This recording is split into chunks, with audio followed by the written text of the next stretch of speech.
Magandang araw mga kamix. Isa na namang mini ceiling fan ang ating gagawin. Medyo matagal na daw itong hindi nagagamit kasi nga nasira na. Bigla lang daw nalaglag sa pinagkakasabitan. Siguro dahil bumigay na yung lock nito. So ang gagawin natin, kailangang mailabas natin yan yung dulo.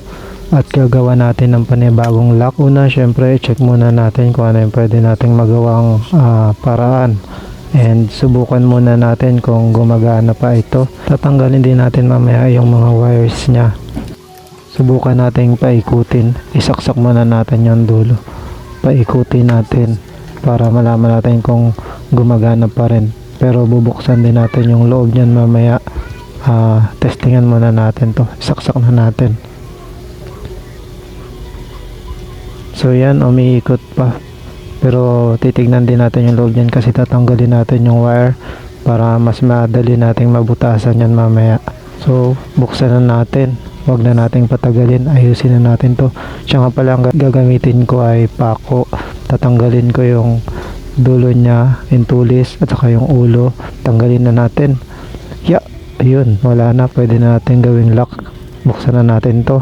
Kung hindi ka marunong mag-ayos o wala kang kakilalang mag-ayos, itatapon mo na lang dahil nasira na dahil sa ganong diferensya.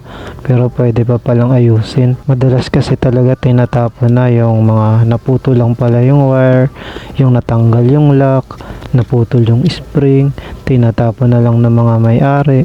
Kasi pag dinala sa mga shop na iba, ang sinasabi, hindi pwedeng ayusin, disposable daw. Saka katapon mo ng gamit mo tapos malaman-laman mo na pwede rin palang ayusin, na ayos din pala.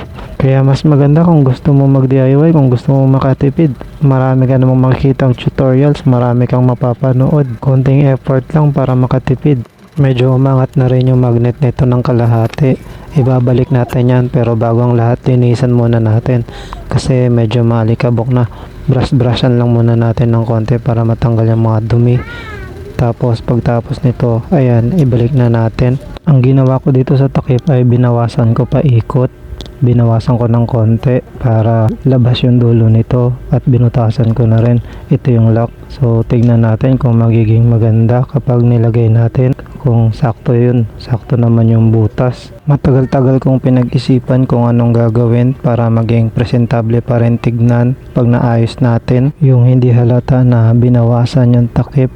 So ang naisip ko is ganyan nga ang gawin para mas maganda tignan. Hindi yung basta-basta lang na nilagyan ng lock, basta kinabit, gano'n na lang. Kailangan pagandahin din natin. Pag nakita ng iba nating kaibigan o kapitbahay, sa atin din magpapaayos. Kasi nga presentable. Kadalasang singil ko sa kanila is 100 or 50. Hindi na ako nagtataas. Kasi nga madali lang naman. Kung baga ay give and take, nakakatulong ako sa kanila. Nakakatulong din sila sa akin. Dahil sa mga nasisira nilang gamit, nagkakaroon tayo ng mga video. May dalawang electric pan pa akong aayusin, pero hindi na yun maliliit. Stand pan na yun. At may isang amplifier na maliit. At meron ding tweeter na nasira pa nung New Year. Nasunog yung coil ng tweeter. Siguro dahil na sobrahan sa lakas ng sounds. Kahit mura yung singil natin o kahit minsan merienda lang o libre, at least tuloy-tuloy yung ginagawa natin. At least tuloy-tuloy yung mga video natin. Kung may mga katanungan po kayo o may mga suggestions, huwag kayong mahihiyang mag-comment sa ibaba ng ating comment section. Maraming salamat sa patuloy na panonood ng ating mga video, mga tutorial, at kung hindi ka pa nakaka-subscribe, ano pang hinihintay mo? Subscribe na at papalaw na rin sa ating FB page.